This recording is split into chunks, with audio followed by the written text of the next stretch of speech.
ಪಾರ್ಟಿಯ ಮೂರನೇ ಹಂತದ ಜನಾಕ್ರೋಶ ಯಾತ್ರೆ ಇವತ್ತು ದಾವಣಗೆರೆಯಿಂದ ಪ್ರಾರಂಭ ಆಗ್ತಾ ಇದೆ. ದಾವಣಗೆರೆ ಹಾವೇರಿ ಜಿಲ್ಲೆನ ಮುಗಿಸ್ಕೊಂಡು ನಾಳೆ ಗದಗ ಹಾಗೂ ಕೊಪ್ಪಳ ಜಿಲ್ಲೆಗೆ ನಮ್ಮ ಯಾತ್ರೆ ಮುಂದೆ ಸಾಗ್ತಾ ಇದೆ. ಮೂರನೇ ಹಂತದ ನಮ್ಮ ಜನಾಕ್ರೋಶ ಯಾತ್ರೆ 5 ದಿನಗಳ ಕಾಲ ನಡೀತದೆ. 10 ಜಿಲ್ಲೆಗಳಿಗೆ ನಾವು ಭೇಟಿಯನ್ನು ನೀಡ್ತಾ ಇದ್ದೇವೆ.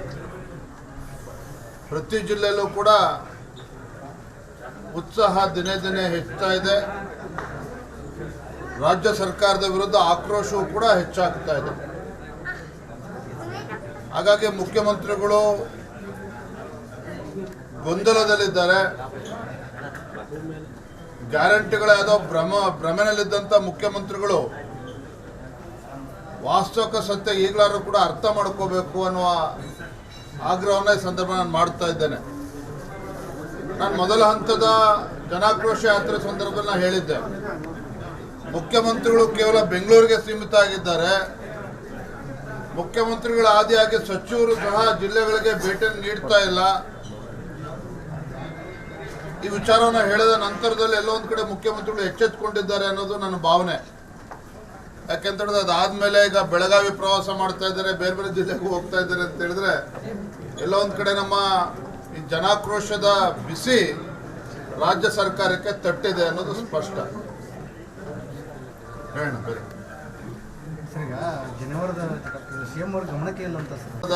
ಘಟನೆ ಇವತ್ತೇನೋ ಪಾಪ ಕೆಲವು ಬ್ರಾಹ್ಮಣ ಸಮುದಾಯದ ವಿದ್ಯಾರ್ಥಿಗಳಿಗೆ ಅಪಮಾನ ಮಾಡಿದ್ದಾರೆ. ರಾಜ್ಯಾದ್ಯಂತ ಮತ್ತು ದೇಶಾದ್ಯಂತ ಚರ್ಚೆ ಆಗ್ತಾ ಇದೆ.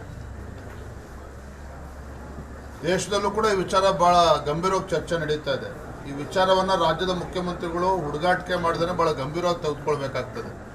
ಯಾರೋ 2-3 ಜನ ವಿದ್ಯಾರ್ಥಿಗಳ ಮೇಲೆ ಆಗಿರ್ತಕ್ಕಂಥ ಒಂದು ವಿಚಾರ ಅಷ್ಟೇ ಅಲ್ಲ, ಇಡೀ ಸಮುದಾಯ ಇವತ್ತು ಬೇಸರಗೊಂಡಿದೆ. ಇಡೀ ಸಮುದಾಯಕ್ಕೆ ನೋವಾಗ್ತಾ ಇದೆ.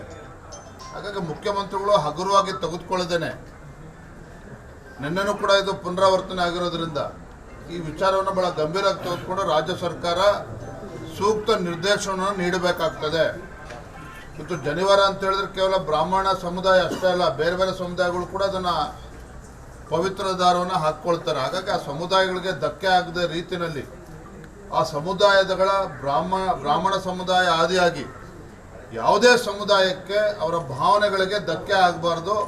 ಆ ನಿಟ್ಟಿನಲ್ಲಿ ಮಾನ್ಯ ಮುಖ್ಯಮಂತ್ರಿಗಳು ನಿರ್ದೇಶನ ನೀಡಬೇಕು ಅಂತ ನಾನು ಆಗ್ರಹವನ್ನು ಮಾಡ್ತೇನೆ. ಜಾತಿ ಜನಗಣತಿ ವಿಚಾರದಲ್ಲಿ ಸುಳ್ಳು ಹೇಳ್ತಾ ಇರ್ತಕ್ಕಂಥದ್ದು ಮುಖ್ಯಮಂತ್ರಿಗಳು.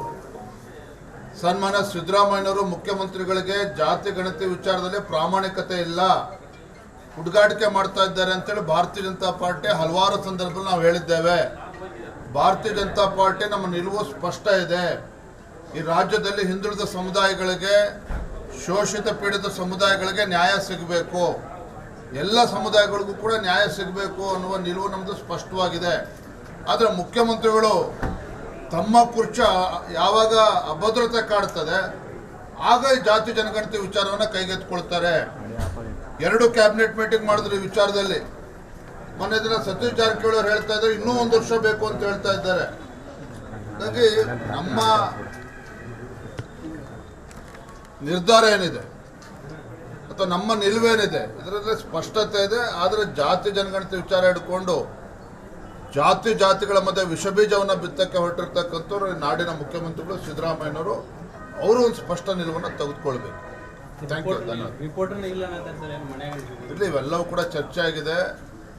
ಮುಖ್ಯಮಂತ್ರಿಗಳಿಗೆ ಅವ್ರ ಮನಸ್ಸಿನಲ್ಲಿ ಇದು ಆಗಬೇಕು ಅನ್ನುವ ಇಚ್ಛಾಶಕ್ತಿ ಅವ್ರಿಗೆ ಇಲ್ಲ. ಅವ್ರ ಇಚ್ಛಾಶಕ್ತಿ ಇದ್ದಿದ್ರೆ ಇಷ್ಟು ವರ್ಷಗಳು ತಗೊಳ್ತಕ್ಕಂಥ ಅವಶ್ಯಕತೆ ಬರ್ತಾ ಇರಲಿಲ್ಲ. ಪಾರ್ಟಿಯ ಮೂರನೇ ಹಂತದ ಜನಾಕ್ರೋಶ ಯಾತ್ರೆ ಇವತ್ತು ದಾವಣಗೆರೆಯಿಂದ ಪ್ರಾರಂಭ ಆಗ್ತಾ ಇದೆ. ದಾವಣಗೆರೆ ಹಾವೇರಿ ಜಿಲ್ಲೆನ ಮುಗಿಸ್ಕೊಂಡು ನಾಳೆ ಗದಗ ಹಾಗೂ ಕೊಪ್ಪಳ ಜಿಲ್ಲೆಗೆ ನಮ್ಮ ಯಾತ್ರೆ ಮುಂದೆ ಸಾಗ್ತಾ ಇದೆ. ಮೂರನೇ ಹಂತದ ನಮ್ಮ ಜನಾಕ್ರೋಶ ಯಾತ್ರೆ 5 ದಿನಗಳ ಕಾಲ ನಡೀತದೆ. 10 ಜಿಲ್ಲೆಗಳಿಗೆ ನಾವು ಭೇಟಿಯನ್ನು ನೀಡ್ತಾ ಇದ್ದೇವೆ. ಪ್ರತಿ ಜಿಲ್ಲೆಯಲ್ಲೂ ಕೂಡ ಉತ್ಸಾಹ ದಿನೇ ದಿನೇ ಹೆಚ್ಚುತ್ತಾ ಇದೆ. ರಾಜ್ಯ ಸರ್ಕಾರದ ವಿರುದ್ಧ ಆಕ್ರೋಶವೂ ಕೂಡ ಹೆಚ್ಚಾಗ್ತಾ ಇದೆ. ಹಾಗಾಗಿ ಮುಖ್ಯಮಂತ್ರಿಗಳು ಗೊಂದಲದಲ್ಲಿದ್ದಾರೆ. ಗ್ಯಾರಂಟಿಗಳ ಯಾವುದೋ ಭ್ರಮೆನಲ್ಲಿದ್ದಂಥ ಮುಖ್ಯಮಂತ್ರಿಗಳು ವಾಸ್ತವಿಕ ಸತ್ಯ ಈಗಲಾದ್ರೂ ಕೂಡ ಅರ್ಥ ಮಾಡ್ಕೋಬೇಕು ಅನ್ನುವ ಆಗ್ರಹವನ್ನು ಈ ಸಂದರ್ಭ ನಾನು ಮಾಡ್ತಾ ಇದ್ದೇನೆ. ನಾನು ಮೊದಲ ಹಂತದ ಜನಾಕ್ರೋಶ ಯಾತ್ರೆ ಸಂದರ್ಭದಲ್ಲಿ ನಾನು ಹೇಳಿದ್ದೆ, ಮುಖ್ಯಮಂತ್ರಿಗಳು ಕೇವಲ ಬೆಂಗಳೂರಿಗೆ ಸೀಮಿತ ಆಗಿದ್ದಾರೆ. ಮುಖ್ಯಮಂತ್ರಿಗಳ ಆದಿಯಾಗಿ ಸಚಿವರು ಸಹ ಜಿಲ್ಲೆಗಳಿಗೆ ಭೇಟಿ ನೀಡ್ತಾ ಇಲ್ಲ. ಈ ವಿಚಾರವನ್ನು ಹೇಳಿದ ನಂತರದಲ್ಲಿ ಎಲ್ಲೋ ಒಂದು ಕಡೆ ಮುಖ್ಯಮಂತ್ರಿಗಳು ಎಚ್ಚೆತ್ತುಕೊಂಡಿದ್ದಾರೆ ಅನ್ನೋದು ನನ್ನ ಭಾವನೆ. ಯಾಕೆಂತೇಳಿದ್ರೆ ಅದಾದ್ಮೇಲೆ ಈಗ ಬೆಳಗಾವಿ ಪ್ರವಾಸ ಮಾಡ್ತಾ ಇದ್ದಾರೆ, ಬೇರೆ ಬೇರೆ ಜಿಲ್ಲೆಗೂ ಹೋಗ್ತಾ ಇದ್ದಾರೆ ಅಂತ ಹೇಳಿದ್ರೆ ಎಲ್ಲೋ ಒಂದು ಕಡೆ ನಮ್ಮ ಈ ಜನಾಕ್ರೋಶದ ಬಿಸಿ ರಾಜ್ಯ ಸರ್ಕಾರಕ್ಕೆ ತಟ್ಟಿದೆ ಅನ್ನೋದು ಸ್ಪಷ್ಟ. ಹೇಳೋಣ ಬೇರೆ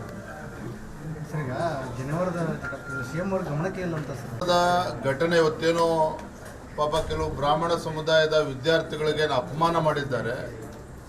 ರಾಜ್ಯಾದ್ಯಂತ ಮತ್ತು ದೇಶಾದ್ಯಂತ ಚರ್ಚೆ ಆಗ್ತಾ ಇದೆ. ದೇಶದಲ್ಲೂ ಕೂಡ ಈ ವಿಚಾರ ಬಹಳ ಗಂಭೀರವಾಗಿ ಚರ್ಚೆ ನಡೀತಾ ಇದೆ. ಈ ವಿಚಾರವನ್ನು ರಾಜ್ಯದ ಮುಖ್ಯಮಂತ್ರಿಗಳು ಹುಡುಗಾಟಿಕೆ ಮಾಡಿದ್ರೆ ಬಹಳ ಗಂಭೀರವಾಗಿ ತೆಗೆದುಕೊಳ್ಬೇಕಾಗ್ತದೆ. ಯಾರೋ 2-3 ಜನ ವಿದ್ಯಾರ್ಥಿಗಳ ಮೇಲೆ ಆಗಿರ್ತಕ್ಕಂಥ ಒಂದು ವಿಚಾರ ಅಷ್ಟೇ ಅಲ್ಲ, ಇಡೀ ಸಮುದಾಯ ಇವತ್ತು ಬೇಸರಗೊಂಡಿದೆ.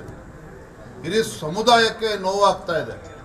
ಹಾಗಾಗಿ ಮುಖ್ಯಮಂತ್ರಿಗಳು ಹಗುರವಾಗಿ ತೆಗೆದುಕೊಳ್ಳದೇನೆ, ನಿನ್ನೆನೂ ಕೂಡ ಇದು ಪುನರಾವರ್ತನೆ ಆಗಿರೋದ್ರಿಂದ ಈ ವಿಚಾರವನ್ನು ಬಹಳ ಗಂಭೀರವಾಗಿ ತೆಗೆದುಕೊಂಡು ರಾಜ್ಯ ಸರ್ಕಾರ ಸೂಕ್ತ ನಿರ್ದೇಶನವನ್ನು ನೀಡಬೇಕಾಗ್ತದೆ.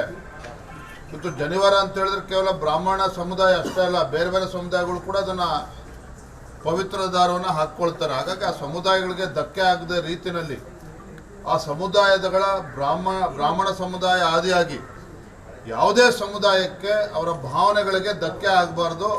ಆ ನಿಟ್ಟಿನಲ್ಲಿ ಮಾನ್ಯ ಮುಖ್ಯಮಂತ್ರಿಗಳು ನಿರ್ದೇಶನ ನೀಡಬೇಕು ಅಂತ ನಾನು ಆಗ್ರಹವನ್ನು ಮಾಡ್ತೇನೆ.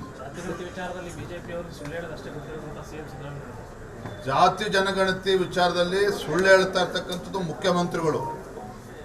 ಸನ್ಮಾನ್ಯ ಸಿದ್ದರಾಮಯ್ಯನವರು ಮುಖ್ಯಮಂತ್ರಿಗಳಿಗೆ ಜಾತಿ ಗಣತಿ ವಿಚಾರದಲ್ಲಿ ಪ್ರಾಮಾಣಿಕತೆ ಇಲ್ಲ, ಹುಡುಗಾಟಿಕೆ ಮಾಡ್ತಾ ಇದ್ದಾರೆ ಅಂತೇಳಿ ಭಾರತೀಯ ಜನತಾ ಪಾರ್ಟಿ ಹಲವಾರು ಸಂದರ್ಭದಲ್ಲಿ ನಾವು ಹೇಳಿದ್ದೇವೆ.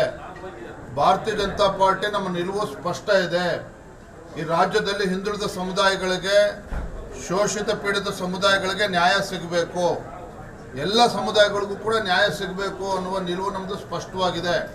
ಆದರೆ ಮುಖ್ಯಮಂತ್ರಿಗಳು ತಮ್ಮ ಕುರ್ಚಿ ಯಾವಾಗ ಅಭದ್ರತೆ ಕಾಡ್ತದೆ ಆಗ ಈ ಜಾತಿ ಜನಗಣತಿ ವಿಚಾರವನ್ನು ಕೈಗೆತ್ತಿಕೊಳ್ತಾರೆ. 2 ಕ್ಯಾಬಿನೆಟ್ ಮೀಟಿಂಗ್ ಮಾಡಿದ್ರು ಈ ವಿಚಾರದಲ್ಲಿ. ಮೊನ್ನೆ ದಿನ ಸತೀಶ್ ಜಾರಕಿಹೊಳಿ ಅವರು ಹೇಳ್ತಾ ಇದ್ದಾರೆ ಇನ್ನೂ 1 ವರ್ಷ ಬೇಕು ಅಂತ ಹೇಳ್ತಾ ಇದ್ದಾರೆ. ಹಾಗಾಗಿ ನಮ್ಮ ನಿರ್ಧಾರ ಏನಿದೆ ಅಥವಾ ನಮ್ಮ ನಿಲುವೇನಿದೆ ಇದರಲ್ಲಿ ಸ್ಪಷ್ಟತೆ ಇದೆ. ಆದರೆ ಜಾತಿ ಜನಗಣತಿ ವಿಚಾರ ಹಿಡ್ಕೊಂಡು ಜಾತಿಗಳ ಮಧ್ಯೆ ವಿಷಬೀಜವನ್ನು ಬಿತ್ತಕ್ಕೆ ಹೊರಟಿರ್ತಕ್ಕಂಥವ್ರು ನಾಡಿನ ಮುಖ್ಯಮಂತ್ರಿಗಳು ಸಿದ್ದರಾಮಯ್ಯನವರು ಅವರು ಒಂದು ಸ್ಪಷ್ಟ ನಿಲುವನ್ನು ತೆಗೆದುಕೊಳ್ಬೇಕು. Thank you. ಇಲ್ಲಿ ಇವೆಲ್ಲವೂ ಕೂಡ ಚರ್ಚೆ ಆಗಿದೆ. ಮುಖ್ಯಮಂತ್ರಿಗಳಿಗೆ ಅವ್ರ ಮನಸ್ಸಿನಲ್ಲಿ ಇದು ಆಗಬೇಕು ಅನ್ನುವ ಇಚ್ಛಾಶಕ್ತಿ ಅವ್ರಿಗೆ ಇಲ್ಲ. ಅವ್ರ ಇಚ್ಛಾಶಕ್ತಿ ಇದ್ದಿದ್ರೆ ಇಷ್ಟು ವರ್ಷಗಳು ತಗೊಳ್ತಕ್ಕಂಥ ಅವಶ್ಯಕತೆ ಬರ್ತಾ ಇರಲಿಲ್ಲ.